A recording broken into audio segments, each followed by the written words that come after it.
tam ty sú... Tam... No, za hej, ja dneška s požehnaním i spoždaný pôjdem. Kde nášu všetké? Toto tu je partia, aj môžu aj babské stoly už? Tu je! To už je po novým, dobre.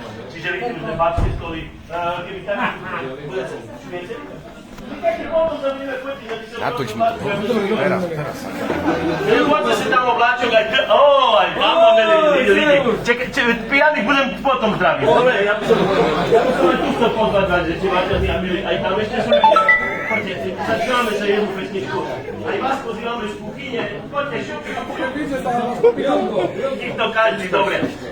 Nakoľko, ešte raz musím vám povedať, že Detox tu hraje. Moji kamaráci Paolo Ďurkova. A ja si však ich poznáte asi. Vážení a milí, ja by som si vám chcel predstaviť bývalý člen kapely Drišľak. Ja som už nehral 2 roky a dostal som teraz príležitosť hosťovať v tejto kapele. Ja som nehral, ale znáte, čo hrám, lebo išla oproti mne v jedným nemenovaným... Nemáme mikrofón? Máš malý. Máš malý. Tu je. V jedným nemenovaným obchodným reťazcu Lidl ide oproti mne jedna pani a hovorí: to si ty, hutorista Vilko Kalman nepali. Nová funkcia na Slovensku, čiže by ste znali hutorista, hej? Nemusíte si smiať, lebo humoristom sa treba smiať. Ja som len hutorista. Hutorista má používa slova ako že. Bandurky na kvašno. Jak si volajú ešte? Mačanka. Znáš si to? Jaké? To tu začne znovu ja. Ja som v podstate hutorista druhej kategórie, hej. Ja som ináč, ja som vybehový typ, vybehnem kedy chcem, zestem, než mi vybehnú. Takže, vážení a milí, dáme jednu pesničku, ktorá vznikla pred 34 rokami, 30 dňami presne. Čakajte, aha, tak 30 dňami. Pozná to pol Slovenska, verím, že poznáme to aj tu hriadko. Kto zagužlil? To snáď pravda nie je. Ale skúste tak, ohádko, obrátko. Dobre, takže vážení a milí, dáme jednu, hej, Sarana.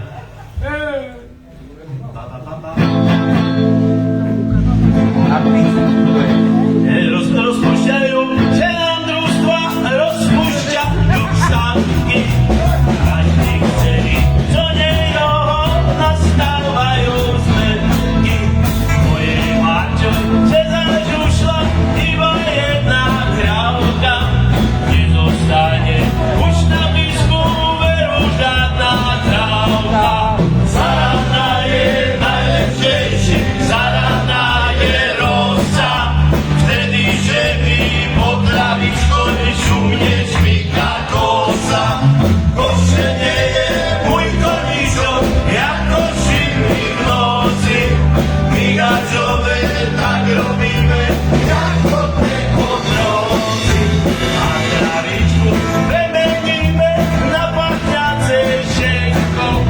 To ide našej kešoň kulučke lemenko.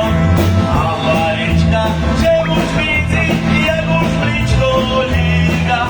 Pretože ešte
chcel povedať, ja strašne mám rád takéto pohľady.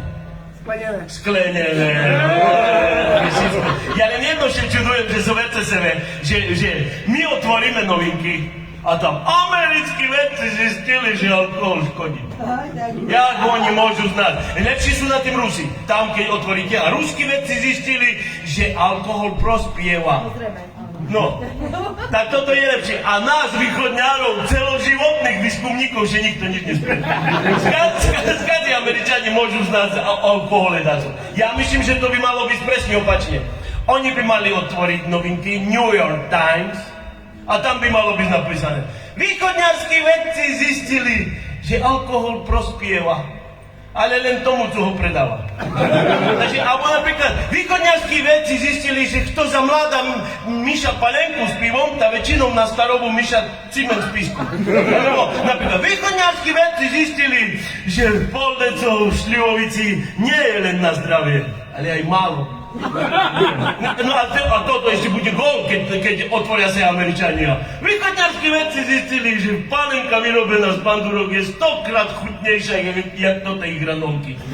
Alebo napríklad ešte keď to znal, hej, bo toto znáte všetko, že máš piť z míru. Hej, nie s mírom, z míru, presne po čarku. Hej, ináči, že presne po čarku každé jedno má byť naliaté, čujete tam?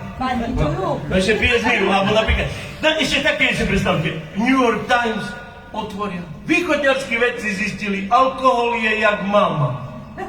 Zavolá, nepapuľuj. Alebo napríklad, východňarskí vedci zistili, že liter pálenky pre 2 Slovákov je tak akurát. Keď jeden z nich nepije. Nie, ale keď tak ja kvôli alkoholu, ja ešte tak, keď môžem vám povedať, ja som kvôli alkoholu ešte vymenil aj doktora. Lebo za pečím, jak som prišiel teraz a on povie, kým ja neprestanete piť, tak dovtedy sa nevyliečite. Ja som nevyliečiteľne chorý, daj mi taký papier, idem na invalidný. Tak nie. Berem papíre, mám lepšieho doktora. A ten mi povedal, nie, Vilku, jak on me videl z igelitku, oj, panenka, znal, co tam núka. A on hovorí, nie, to ináč má byť. Ty, keď ideš spať práve vtedy, by si každý večer mal sedať s poldecom. Pred spaním. To teraz chodím 6 až 8 raz spať a po obede 2 raz a 3 raz po sebe tak zdrimnem. No, takže keď takto dáme ešte jednu pešničočku, by som dal, zakončil by som to tak, že prajem vám všetkým, že by ste jutre nemali japonské raňajky, hej, lebo znáte, aké sú japonské, že sushi, hej, takže dáme jednu pesničku, ináč ešte toto je reklamná pesnička, lebo 29.12. s Anderom, s Števom Repkom a s cymbalovkou Koňare budeme v športovej hale. Hej, takže toto v podstate je reklama. Jo, toto na točke mi. Ktorý športový hale? Športovej hale Michalovce. Hej, takže nemáte daleko, že na autobuse, hej, že by ste mohli vypiť všetké. Dobre, alebo zoberte sa taxík. Dobre, takže dáme jednu pesničku, ktorá vznikla pred 33 rokami. A máš na to čo, idete vás opakovať ešte raz, že ktorá sála? Sála, ja neviem, Jeho volí svetku. Kedy máme tam športové haly? 2.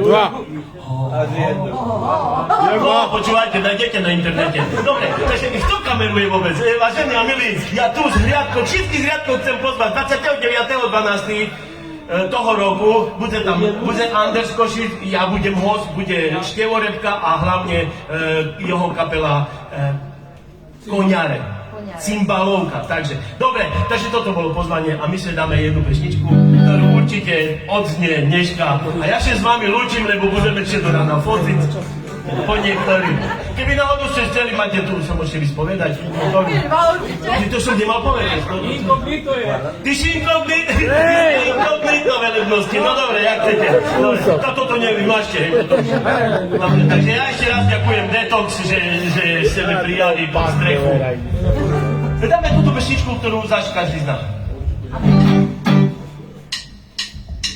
Ej, Juve, parada Juve, ja te dovolím.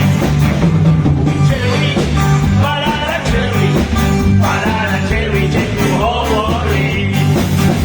A niečo ja te dovolím. Parada Juve, tam otvorím. Parada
pesniczku, po Polsku.